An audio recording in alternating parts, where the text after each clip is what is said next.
Thank you, American lady. Right, take two. Ladies and gentlemen, welcome to this edition of the Halcyon Show. My name is Lorne Riseley, host of the show. How the hell are you doing?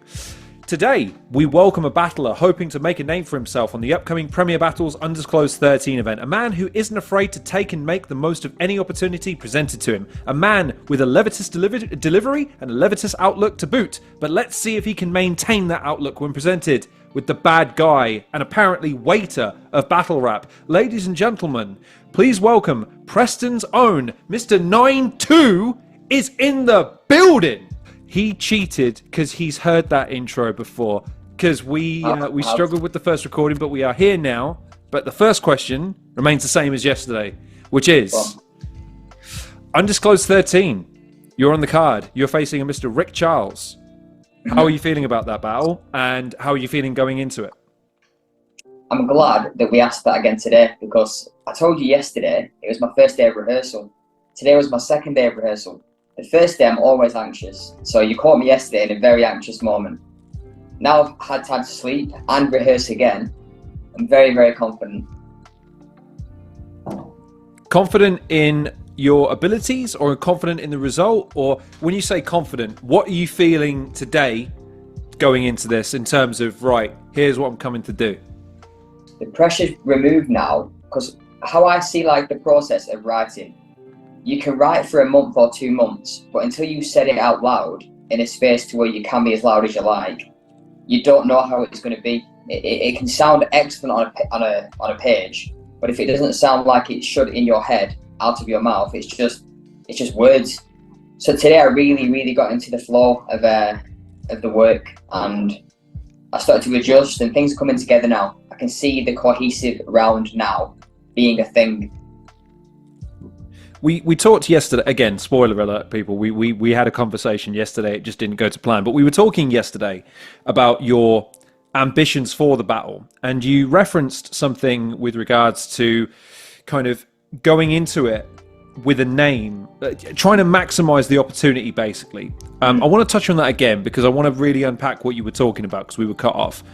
How do you feel about the card, your placement on it, because you're opening and you're going to be setting the tone for a lot of the event? And how do you feel about the fact that you're on one of the biggest cards of the year, and basically one of the sign-offs of the year?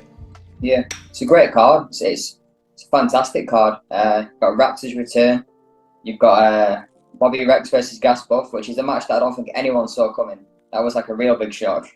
So to watch that is going to be amazing. But to kick it off I don't think I've ever gone second yet. I think in all my battles this year, I've been the opener.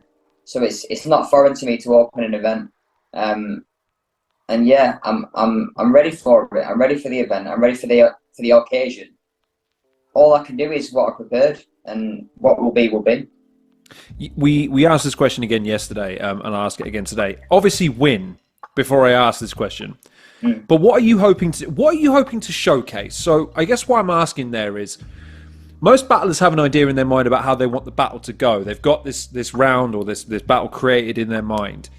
What are you hoping to showcase about yourself? What are you hoping to use this platform in order to say to people, listen, if you watch my battles, this is what you can expect. This is what you can bank on, and this is why you should be watching my battles going forward. This battle is 9-2. The other battles was me becoming 9-2. I've learned throughout every other battle now how to transform being a musician to a battler, and hopefully the flow, the writing, the punches, everything is coming together now that I wanted to show my last match, but because that was a 6-day notice match, I couldn't show what I'd learned in that. So I'm now moving all that over to here, and it's going to be on the biggest stage that I'm going to come into my own. Talk to me about the pressure of that, because one of the things that we joked about this, and I joked about it, is performing a battle rap is you're opening yourself up to all kinds of ridicule. You're also under a tremendous amount of pressure, all eyes on you, and you have an expectation based on everything that's come before you. What possesses a man to say, I want all of that with the pressure of 6 days notice? Hunger. I've got this hunger inside of me that I've had since I can remember, since a child. Don't know where it comes from. but I'm hungry, and nothing will ever get in the way of that. You can put looks in front of me, and I'd lose at this current moment in time, but I'd still take it. I'm ready. I'm ready for anything. Where does that come from? Is that a musician? Is that something that harkens back to your days as a musician, or your time now as a musician as well? Or is that something unique about? Because there is a competitive element within battle rap. I know it is subjective; it's an art form ultimately, but you want the win. You want people to raise your hand and say he was the better battler, right? Is that something that's just manifesting a bit more now? It is, especially after the last match being, I couldn't show what I'd worked for because I had to cancel 3 rounds and then use 1. Yeah, it is more this time. There's more spike to it this time, and there's been a few back and forths with me and Rick online, and that always adds to it, puts a bit of spice into it. So I just want to stand in front of Rick and show him what it is. I would relish the opportunity to ask about this because, again, you are still in the process, as a lot of battlers are at the moment, okay, where you're trying to build that brand or that recognizable name, that sort of the fan endorsement to build, right, I want this placement on the card, I want this one, I want a co, I want a main, I want a title, whatever, right? But you're doing it in an era where everyone is constantly being compared to the greats of the past, not the people at the same level on the cards as the past. So the question becomes, with that kind of pressure and with that kind of framing, what do you think you are trying to do or going to be trying to do in order to start building that momentum as what you're trying to cultivate right now? How are you going to stand apart? How are you going to grab people's attention? Or how are you going to earn the adulation of fans as you progress? And how are you going to try and maybe do that on this card? What I've noticed is we're all coming up at the same time. The game is changing and evolving, and there's a new scene now. So I'm coming up alongside McCoy and Patch and a few more guys. So my style is not like, from what I can see, it's not like anything that I've seen currently. I've got kind of a flow from music that I'm adopting into the battle scene. So that's individual. And I don't just write to punch, even though I'm having to learn how to punch more. I write to really break somebody down, and then just add the little punches that will get reaction throughout that. But I'm interested to coming into a match and really breaking somebody down so that they can understand that I understand what's happening here. Not for the audience only. I want them to know that I really put work into this, and you're gonna leave that battle hurting somewhere. I know it's probably a difficult question because you don't want to give away your hand, so to speak. But actually, let's take a step back for a second. What was your first introduction to battle rap? How did you first become aware of it or become a fan of it? If we're talking about like just battle rap purely, 8 Mile. When I was a kid, listening to D12 and listening to Eminem, and then watching 8 Mile. So 2002, 8 Mile. That's my first real introduction to it. Likewise, by the way, I think it's one of those things where I became a fan of UK battle rap in sort of 2013, 14, whenever it was. But my first introduction to battle rap as a concept was 8 Mile, and it's weird because even though it's become a cliche to roll your eyes at it, it is one of those things that demonstrates that battle rap, when it's presented in a way, it becomes the zeitgeist. I mean, you saw it again this year with Kendrick Lamar and Drake. It took over the fucking world for about 6 weeks. So the question becomes, right, so that was your first introduction, but how then did it cross your mind that, right, I might want to give this a go. I might have what it takes to not only do it, but do it well enough to be booked on a card for people to pay to see me do it. Like, when was the genesis of that for you? Honestly, 2 years ago, I just had the feeling to like apply to a league, and I applied to Don't Flop, just thinking maybe I'll get an answer back, maybe I won't. Probably most likely I won't get an answer back because it seems unreasonable until you actually get an answer back. So when they give me an answer, and I had my tryout on Don't Flop 2022, then it started. And then I didn't do anything for another 2 years because I didn't really hear anything back from Don't Flop. And I kind of, throughout the pandemic, just let the creativity just run away and not do anything with it, as a lot of us did during the pandemic.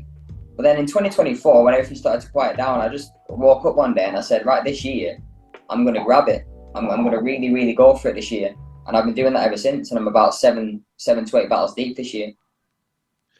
Who are your inspirations then? Because obviously, I have people that I'm fans of, but if I was to step into the realm of battling, I know that it would be difficult to emulate a lot of the guys because they have unique styles or they have such styles that are so synonymous with them. It's difficult to know where to start. So for you, making the decision to become a battler, but then knowing that you've got to start crafting something that is unique to you, how did you go about that? Who did you look to, or what did you look to go, right, that's a good way to start to build what I want to build? Well, I started watching battle rap in like 2012. I think Lux versus Calico brought a lot of us in, and it brought me in as well. And I've been watching most of the Americans. I've only really started watching the Brits this year because I'm in the Brit scene. But I always liked Shotty. I always liked Shuffle T, the bigger ones. But my top three, not in any order, is Mook, Shotty, and Pat Stay. That's like a blend of my style. I'd say the lyricism from Mook, the confidence from Shotty, and the swag from Pat. I wanted to ask about that because that's one thing that I've taken some notes about some of your battles. One of the things that I noticed in relation to almost all of your opponents is you have such a relaxed disposition. You have, and that's why I mentioned the word levitous in the introduction. You have almost you almost levitate while you're performing. You gain height when you're performing because you're so just sort of loose with it. Where the fuck does someone have the confidence to step into something like battle rap with that level of where does someone get that level of confidence to begin with and then transfer it into something like battle rap where everything about you is scrutinized and knowing it's all right, I'm good? It seems on the outside like it's just easy and effortless and confidence, but there's months of daily thinking about it, being in my job and grabbing anything that I can find and writing down on paper. The mind never stops, staying awake until 4 a.m. because the mind just never stops. If I put in my latest battle, I said I pushed my all into one discipline and I mastered that one. I don't do anything half. If I'm in it, I'm in it. And yeah, I'm constantly thinking about it. How do you manage that then? Because here's the thing, battle rap is pretty intensive at the best of times for fans. I imagine being in it is another level. So how do you manage that and still retain the enthusiasm for it? How do you stay so involved and then not become sort of like anxious or apprehensive or too, because again, that confidence, that looseness is part of your style. There's so many guys that would kill for that kind of ability to turn it on in that moment. Like, how do you manage that? How do you cultivate it? Tell you who I want to shout out before I answer is Dub T. Dub T is, I think he's like 19, and his first performance blew me away. Like, way more confident than I was in my first performance. So shout out to Dub T. But I just don't care. Like, I'm 32 now, and what is there to care about? Like, all the younger guys, maybe that's why they're a bit more shy when they start off. But coming into it at this age, I either do it or I don't at this point. There's not. I can't really have a process of building up. I have to just go straight forward at this age. 32 is not too old, but it's also not too young. I was going to ask about that because there's something in our conversation off camera that you mentioned. You said something to the effect of, I'm not going to be pegged down to just being a battler. You think of yourself as something more broad than that. Does that factor in then? Is battle rap something that you don't... It's because some guys really do define themselves by their battle rap legacy and lineage and standing and fucking record and their last bar and their last round. But to you, is it just another extension of you? It's not the defining factor of you then? Yeah. I'm just trying to get my message out there any way that I can. And music was it for a long time, but through a few failed experiences, battle rap became it. I didn't choose it; it chose me. To sound cliche, I didn't ever think I was going to be battling. Never, apart from 2 years ago, did I think I was going to be battling. And even after that experience 2 years ago, I didn't think I'd do it again. Life has just took me here. But my plan on a wide scale is to just be remembered. And I've got an end goal, and I want to bring some change to the world. But I'm still trying to figure it out. Trying to find out how to do that in battle rap. How do you review 2024 then? Obviously, you're going to be ending it on one of the bigger cards of the year, in many ways signing off for Prem for the year. But how do you review 2024 for you? I'm really proud of myself. I've just not stopped. I had a moment today when I had so much to do, including this interview, which I'm really happy about. But I had a moment today where I was quite overwhelmed, and I thought, yeah, you've done quite a lot, to be fair. Like, I don't look back a lot, and I don't kind of pat myself on the back a lot, but from doing nothing to doing this many battles in a year, yeah, I have to give myself a pat on the back at some point. And what are you hoping this springboards you into for 2025? I mean, obviously, the battle itself, the card, and then the culmination of the year. What are you hoping is maybe next, but maybe like, right, that's my trajectory in 2025. Like, what are you hoping for there? I don't want to take a step down from Rick Charles. I don't want to battle anybody beneath that. I want to battle the guys that came a little bit before me, like a Kingsley or a Dub T even. People that came maybe a year or two before me. I think after this performance, I need to go up a notch. Does that, I mean, because I'm a fan at the end of the day, right? I can't help but buy into the fandom of it a little bit. That's why when Gem and Biz was announced, the fan in me was thinking, cool, undisputed champ, son. And as a fan, I get excited about that. As a battler, though, I know your priorities are different. But let me ask you then, what are your, if you can chart your own success from here, what's your ultimate aspiration? What are you looking to really ultimately cultivate and call your own when all's said and done in battle rap, if you had your way from here on in?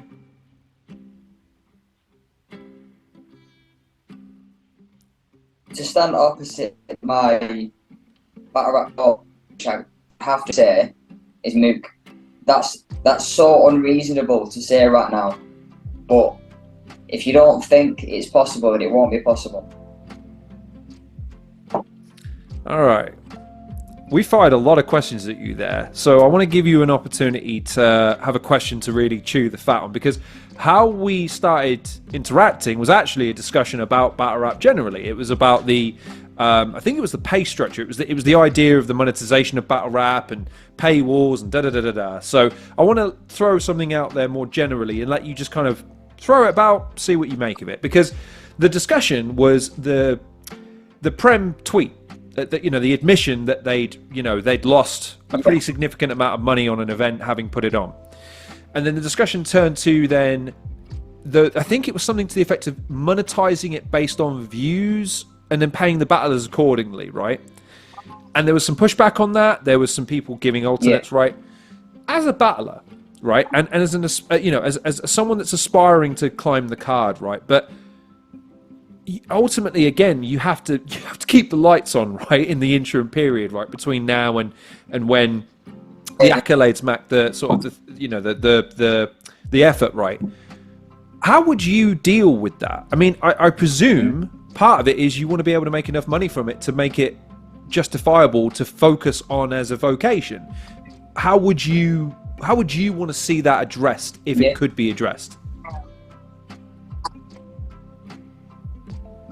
Do you mean for me personally?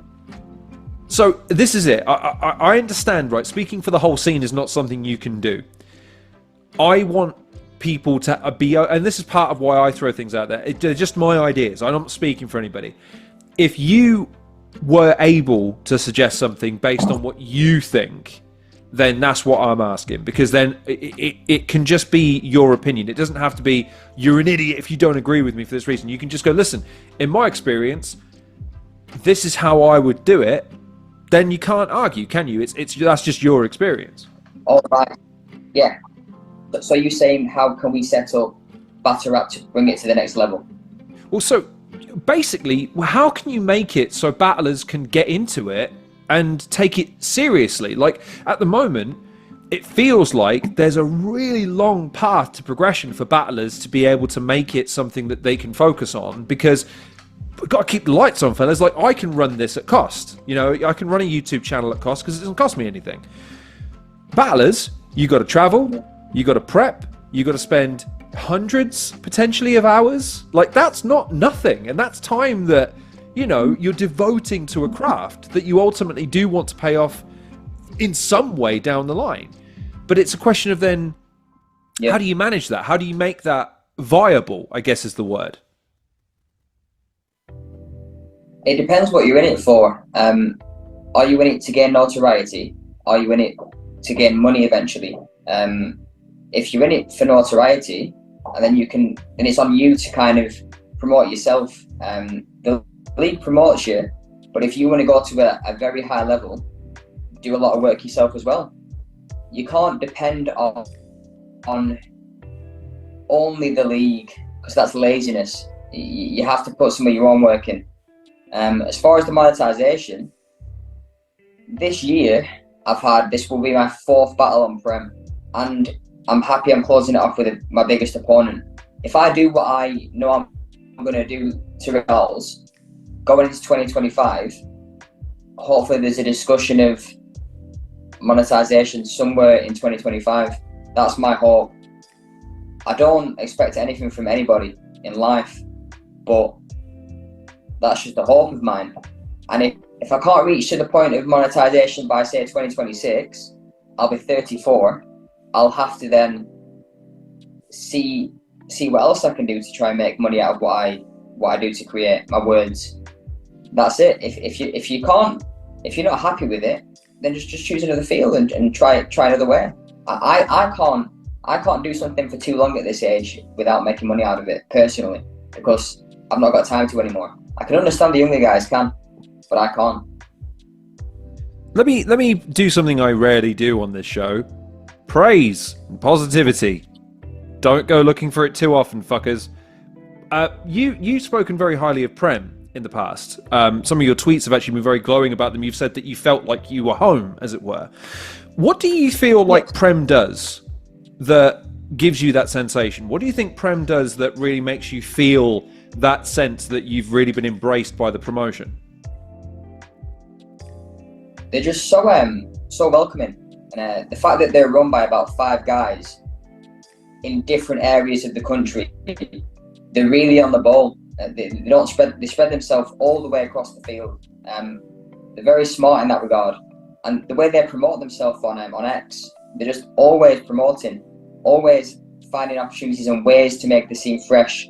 And just the way they treat you in general. They'll message you back with quick replies. They'll always answer inquiries. They're a very, very well-run company, and I have a lot of respect for them.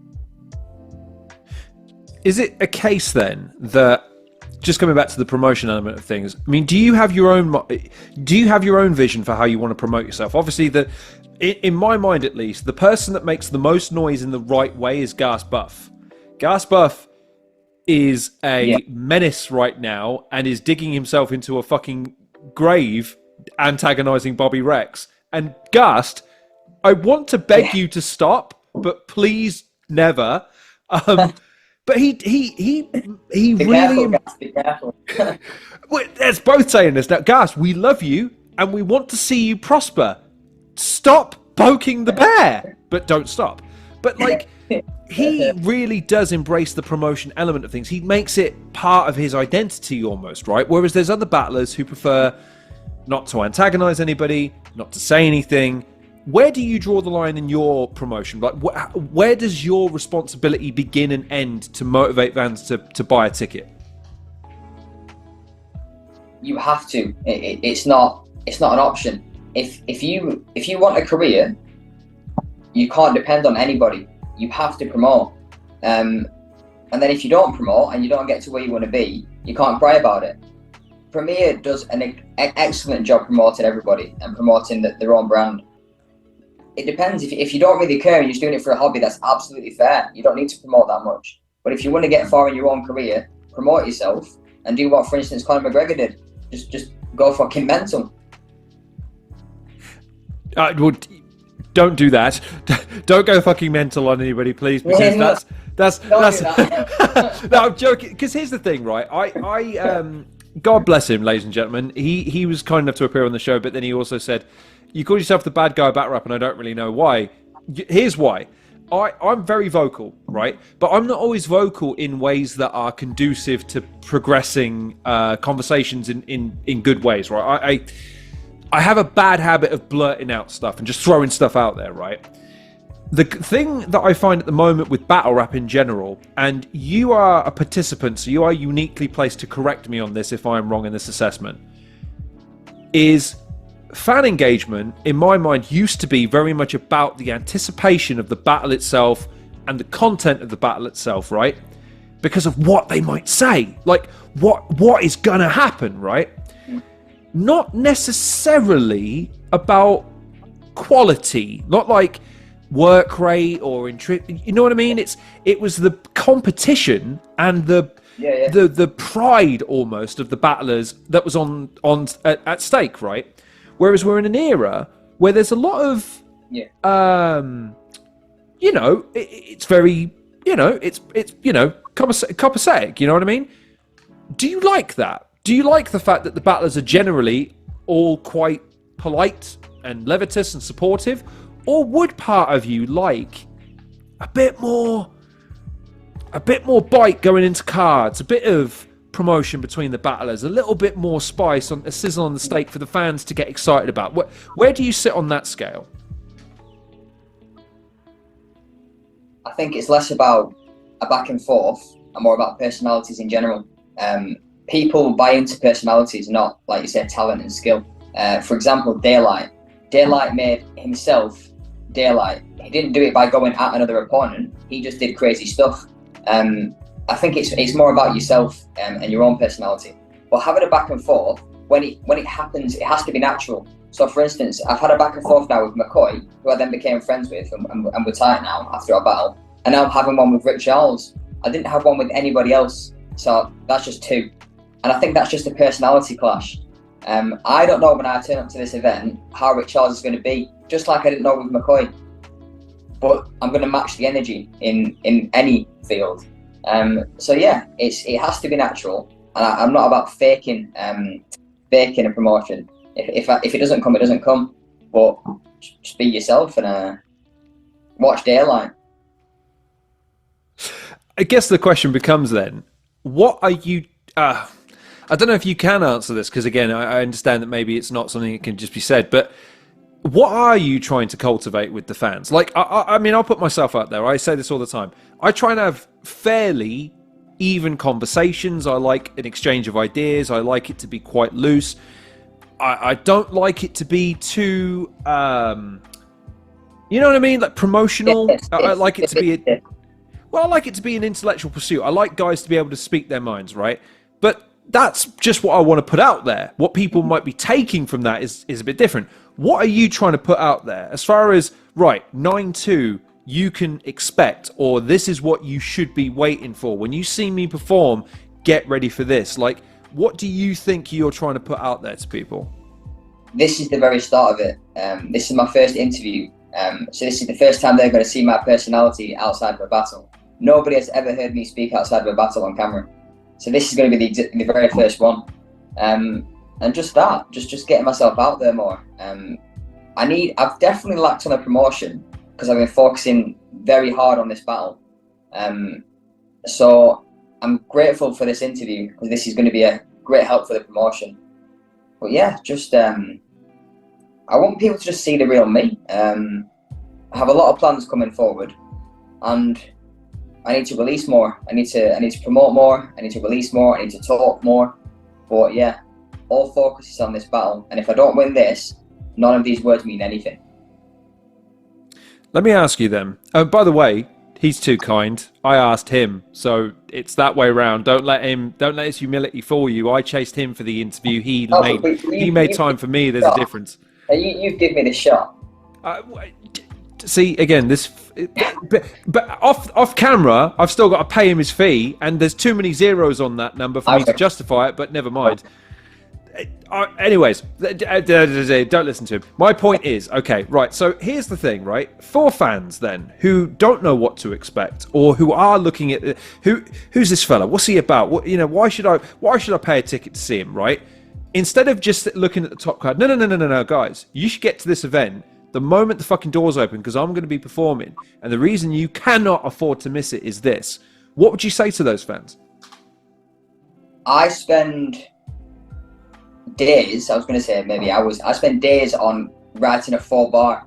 So if I feel like a 4-bar, there's one sentence in that 4-bar that isn't up to par with the rest of them, I'll go back and rewrite the whole 4-bar.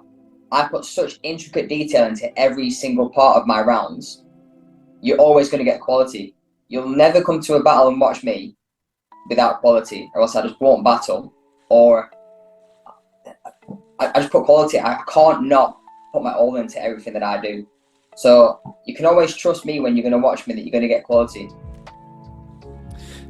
Talk to me about your musical influences. You made several references to the fact that you are you're a musician. I've also studied some of your photography, well, the photographs of you and how you framed it, and a lot of the stuff that you have preferences for. Talk to me about that. Talk to me about some of your inspirations, and talk to me about some of your work, man. I just like to make sure that everything is presented correct. I don't like to half-ass doing stuff, which is probably why I lack in the promotion a little bit, because I don't like to just throw things out there unless it's polished. I'm a perfectionist. I can't stop sometimes. I have this thing where I say I've just got to let go, like, because I'll go over something that's already done, and I'll try and make it better, but it's already done. So that's me as a person. As far as influences, Kanye West, he's like that. I get a lot of that from watching him. What do you think appeals to you about that more focused, that more deliberate mindset? I mean, some people are attracted to the dark side of things. Some people are attracted to the more nebulous or the more verbose of things, the more lucrative side, whatever, right? But the common thread there that I'm hearing is this very deliberate, focused, balanced, poised aspect. Am I correct in that assessment? And what about that really appeals to you? That's a good question. You've stumped me for the first time. Balanced and poised, he says. We got him. To be fair, I wrote a long time ago in my notes that one of my goals is to change the poise of humanity. I feel like there's a lot of lack of that. I feel like people just walk around namelessly, not really knowing what they're here for, without any passion, without any destiny, without anything inside them. And I don't. Whenever I meet a person, my first question that I usually ask is, "What is your passion?" And if they can't really tell me, or they say something like, again, no problem with this answer. But if somebody says something like, "I just want to kind of raise a family and then have a good life," I can't live without having something more than that. I understand people are happy with just like having a normal family life and then dying, but what's in the middle of that? What are you going to do to leave your mark other than that? That's my personal take on things. By the way, without that bracket, I'm just going to stick up for people that want family. Without that bracket of person, you never get an action hero, by the way, because it's when that person has that and their wife or dog gets murdered, you get a badass action hero. But it takes that person to go, I want a quiet life with my family. No! And then he goes on the vengeance mission. You do need that guy, and otherwise you never have an action movie ever again. You realise this? Yeah, no, it's definitely very, very kind of like straight to the point way of thinking. I like how I've used a fictional character type to completely undermine his argument there. Like, what about when people write things that don't exist? What about that? That's just how I think. I think in a very black and white nature. I don't really do the middleman kind of thing, which I should. This is something that I need to adapt more. And I am very focused, and I can be very cold, but it's not done in a way of in a malice nature. I just want more for people. I want people to do what they want to do inside their soul, and not just settle. So when I say things like that, it's only to bring out what is in there somewhere. What inspires you then? Like, I mean, obviously you like the focus, the balance, and the poise, but like, what inspires or engages you to begin with? You mentioned some of the influences, but like, say for instance, you're prepping for a battle and you're looking for inspiration, or you've got an inspiration, but it's not quite there. It's still quite nebulous. What is a crystallizing? What's a catalyst? What's a moment or something that prompts that out of you? What do you really draw upon as far as that's creatively, at least? Pain is the biggest thing. Happiness gets me nowhere when I'm creating. The greatest work comes from pain, and without going into detail, I have a lot of that to draw from. So if ever I need to think I need to get something done, I'll think, well, you've been through a lot of stuff. What's stopping you from writing a battle rap round? What's stopping you from doing this? Everything that I really draw from. I have a saying where I say I enter the darkness to come out of the light, and that's how I come out with all my great material. I believe in the darkest spaces. Do you think quite deeply then? I mean, you've been quite eloquent and direct in the way you've answered a lot of the questions today. Not that that's a bad thing at all, it's just something I've noticed. But what I find about people that can be direct is that they've pondered something to an extent that they are able to distill something quite complicated or nebulous into something that's quite tangible.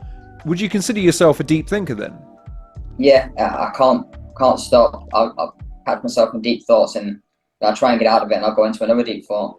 It's just how my brain works. I think it's a lot of neurodivergence in there, and it's just how I am. How do you distract yourself then, man? So, like, aside from battle rap, which again, hopefully is it's a fun distraction to a certain degree, and obviously music, which is a creative expression. But like, what do you do to unwind? Like, how do you let off steam? How do you kind of sort of embrace a more levitous side of things to have a bit of and cut loose a little bit? Well, if I want to have a happy time, I'll see friends and family. But if I'm alone, I'm trying to get out of that kind of rut.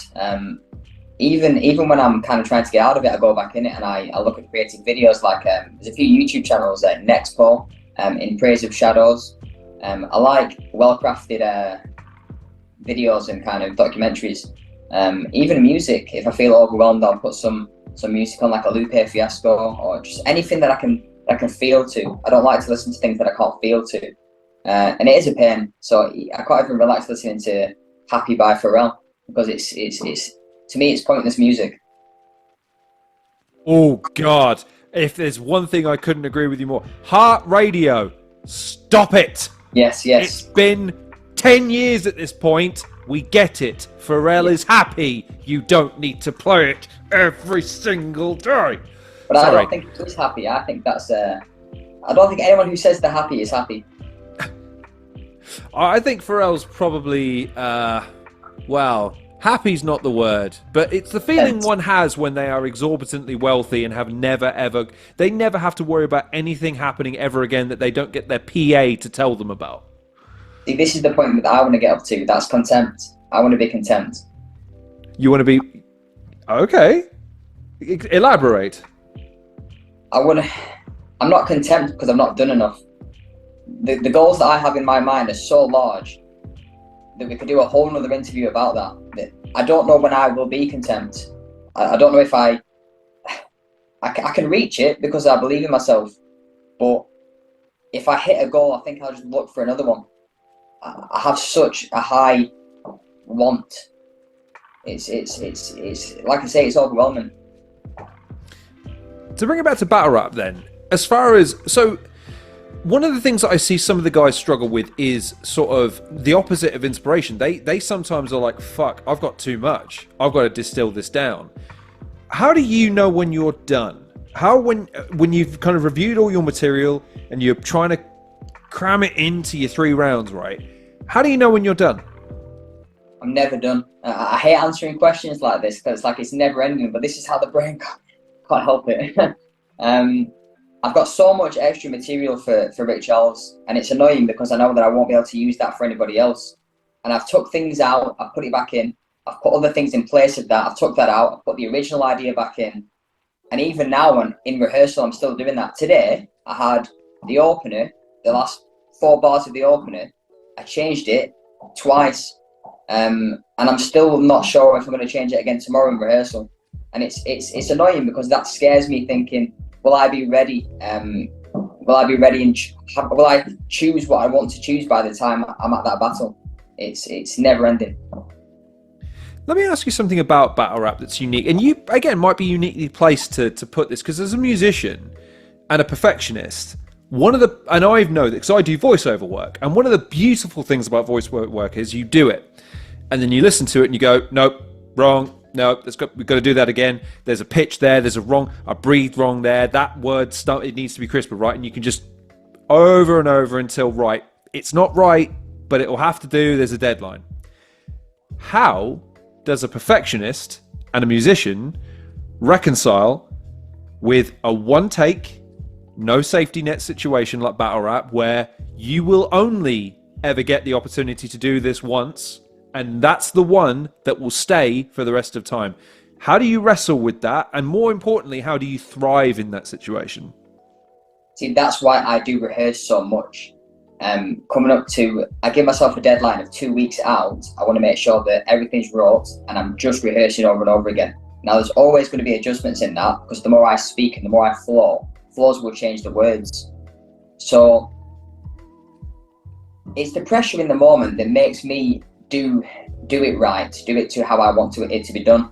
But there's been battles where I've really not done it how I've practiced it really well in rehearsal, and that's very annoying, because you'll do it better in rehearsal than you do on the day. But then you have to just let it go. You have to get to the battle on that day. Do not think about anything until you get on that stage. I don't think about any bars or anything. I'm completely chill until I get in front of my opponent, and then whatever I've rehearsed will be. There's something to be said about, and I say this to musicians and artists that have this, because I've been on both sides of the fence. So I've done a lot of ad-libbing stuff, I've done live stuff, but I've done recorded stuff, and they always like this, like, and I go, listen, the audience will hear it once. That's the impression that they'll have, and they'll never know it was different. So if they love it, that's great. There's no need. I see so many artists beat themselves up because they go, yeah, but the version they heard wasn't as good as the one I did. And I'm like, dude, the one they heard, they loved. You did your job. Like, you satiated the audience's need. But that's another conversation for another time. But I have a question for you specifically, because again, I like maybe drilling down into the part of battlers that they maybe don't want to admit there, which is, look, dude, you do something that a lot of us would aspire to do and have the confidence to do and have the skill to do. How do you feel? Like, what's it like? Like, does it match your expectations now that you do it? Now that you're on a card with some names that, as a fan, I'm sure you would have been like, wow, crazy. And now you're on cards with them. How does it feel? Like, how do you process it? How do you contextualize it? How do you feel about the fact that you're on a card with some massive names of the UK battle rap scene? And how does it feel? Does it match what the fan in you or the expectation you would have had coming into it would have been? Now that I'm battling, I understand more from when I was watching it how much work goes into it, and I respect what I watched in the past a lot more. From the backstage to the weeks before to the day of the event, I respect all aspects that I never did, like I never did before. And what really confirmed the fact that I'm going somewhere was Undisclosed 12 my last battle, because Shotty was there, and like I've said, Shotty's in my top 3. So I saw Shotty, I was like, I had a bit of a starstruck moment. I was like, holy shit, Shotty's there. I went over to him, I got a picture. He was a nice guy, and I was happy that he was nice. He weren't just a fucking arsehole. He was like a genuinely nice guy. So yeah, that was the first kind of moment in battle rap that I confirmed to myself that, yeah, you're actually reaching somewhere. Just being around people that I've watched and idolized. So, final few questions, because we have covered an unimaginable amount of ground. By the way, I have fired off almost all of my questions. I have prepared like 20 or 30 questions, and we've covered almost all of them, which is rare, ladies and gentlemen. I'm actually quietly impressed and a little annoyed. I never like running out of questions, because then it's like, So what's your favourite Teletubby? I don't know. Which one's the yellow one? It's a car crash at the moment. The question I had, because you've said that this is your first interview, right? You have a unique opportunity here to lay the groundwork for future interviews. More specifically, to nip some questions in the bud that you go, right, my name is this is where I came from. Yes, Preston is this. I don't drink, whatever, right? What are some of the questions you want to preemptively shut the shit down for future so that you never ever have to answer them again? You can just go, please see PDF and send them it. What are some of the questions you want to nip in the bud? Well, the first take we did, you asked me how the name was came about. There I am, completely under the bus. That's the most the most newbie-asked question in the interview. So where does your name come from? Like, it's the most basic asked question. I thought we were friends. He just thrown me right under the bus there. Unbelievable. But no, you need to ask that, because that's like when you meet somebody in real life and you say, "Oh, hi, nice to meet you. What's your name?" It's akin to that. So that's just normal. But yeah, my name, NineTwo. I was born in 1992. Used to have a few different variations. I was Sam NineTwo, because my first name's Sam. I was Sam 92 last year or the year before that. So one of my friends just said, "Why don't you just shorten that to 92?" And I thought, yeah, that rings really well. I wrote it down on paper. I put the N capital and the T capital, and I put it together instead of space. And it looked really well. It made me feel, to not sound corny, like a superhero. I think aesthetically, 9-2 looks really nice on paper. So that's one of the questions, yeah. I can't really think of too many. Preston, I have a lot of pride in Preston because I didn't know about Bizzo until this year, because I've never really looked into the battle rap scene in the UK. So I really grew up heavily on American rap in general, with Eminem, Lil Wayne, and I never really listened to much UK stuff. I think my style is very much Americanized. I don't know if you can tell that, Lorne. I don't even try and be like more Americanized, but I feel like the way that the UK raps can be a bit more jokey, whereas I really focus on schemes and bars and double entendres and breaking people down. And that is a UK thing. You've got people like Soul, who's one of the best, Shotty, but as a new person in the scene, I came in with that. I didn't have to really adjust to that. Okay, so we've covered a few bases there. What are some other dumbass questions I've heard people be asked in my time? Tea or coffee? 2 cups of tea a day. Okay, this is where the Bizzo comparison might come in then. Would you ever try a cup of coffee, or are you adverse to trying a cup of Joe? No, I used to drink coffee a lot. It just makes me a bit too irritated. All right, no, that's good. That's good. For clarity, Bizzo won't touch a cup of coffee. I have made several attempts to make that man have a cup of coffee. Won't touch it. It's his kryptonite, ladies and gentlemen. Approach him carefully and very quietly if you have a cup of coffee in your hand. Okay, so 2 last quick questions then. And this is an opportunity for you to not sort of set your stand out, but sort of because I hear it sometimes where, you know, fans will come down on both sides of the fence almost. Like, I think it was actually Kingsley, we've got an interview with him dropping soon, and he was talking about how he has to balance it almost. He has to be cognizant of the comedy rather than writing the round he wants to write. Sometimes it is a case of being cognizant that if I go too much into the comedy, that might actually go against me. And then if I go into it too intricate and serious and really try and break my opponent down, the audience might not react in the same way, and therefore that might hurt me in the judging side of things. So it's a weird give and take and a feed and a situation, rather than just kind of artistically navigating it. He almost has to put himself in the mind of the audience a little bit. Where do you sit on that? Do you not think about it to that extent? Do you try and maintain artistic integrity? No, I'm glad that I've never heard that. I didn't know Kingsley said that, but I'm really glad that he has said that, because that's exactly what I'm like. When I started battling, I wasn't writing like a battler. I was writing like a musician. I was flowing like a musician, and it was a lot more natural. And it got some pops, but then I was realizing there was a lot of blank space that wasn't getting reaction. So I had to fix that, and I got a lot of advice from a lot of battlers. Shawnee B, Gas Buff, so many battlers give me advice. Quicksilver, and it's the balance between being a creative and being an entertainer. I always write my rounds out throughout the months when they come to me. I don't ever force writing unless I've got like a 4-bar and there's 2 bars to be put in that 4-bar. I'll have to then force them 2 bars in. But I always write like on the attack. And I never really write in comedy. Some things will pop up and it's funny, but then I'll have to go back over the round and insert comedy in there, just like how Kingsley said. And that is the balance between being a creative and being an entertainer. If you're going to battle, you have to be an entertainer as well. And I do sometimes feel a bit cheap doing that, but then I'll also try and make it as authentically me as possible. It's tough.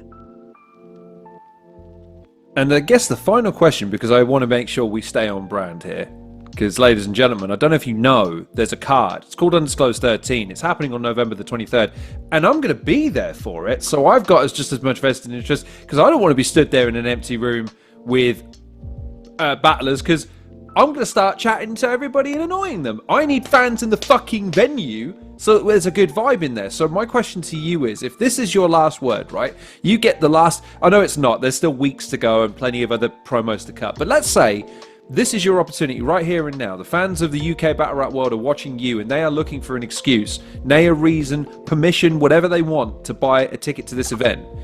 Not just because you're on it, but because of the event. Look into the lens and tell these fuckers why they should part with their hard-earned cash. Why should they make the trip to Manchester? Why should they set aside 12 till 6 p.m. Eastern time to come and see you guys do your thing? It's a great card. It's a great atmosphere. It's a great venue. We're coming straight back to 33 Oldham Street from the Undisclosed 12. Exactly the same venue.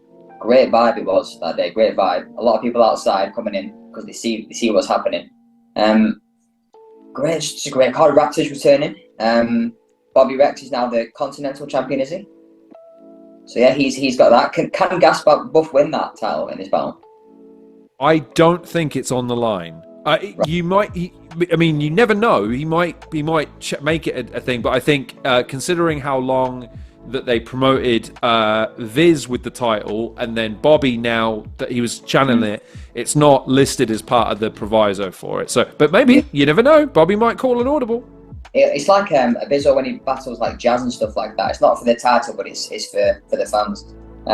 But yeah, it's always a good atmosphere. If you've never been to a battle rap event, it's a really, really light atmosphere. You may see on camera people being all serious and shouting and being aggressive, but it's not like that off camera. It's a really nice light energy. So yeah, come down, have fun, watch Raptors return, watch Gast and Bobby Rex. Try to think who else is on the card.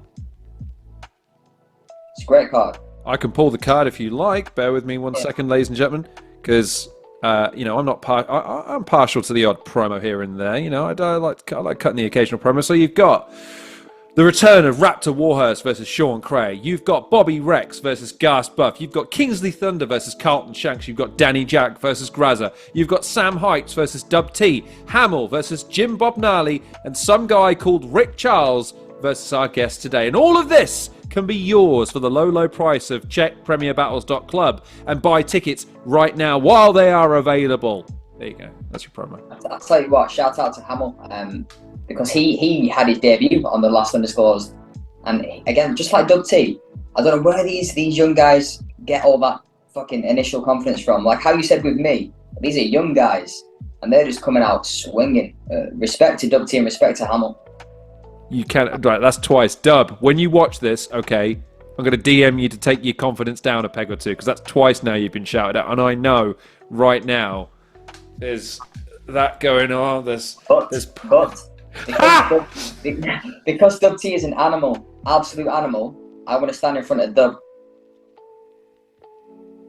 Yeah, boy. I want to feel that. You heard it here first, folks. You heard it here first. All right, last question, and the most important question, really, which is, where can people find you? Where can people support you? What do you want people to be aware of aside from the upcoming event? And more importantly, maybe than all of that, is what have you got coming up? Again, maybe even musically, but in terms of battles, like what are you wanting people, maybe not confirmed, but you want people to be cognizant of so they can follow you and support you? So I'll just start with the social medias. Instagram, TikTok, _NineTwo, the words, full stop underscore. That's TikTok and Instagram.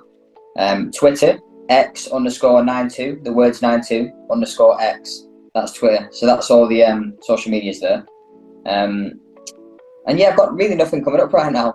I have a song ready to go in the chamber, and I've had that since February. But right after I recorded that, I started battling, so I put that back in the chamber.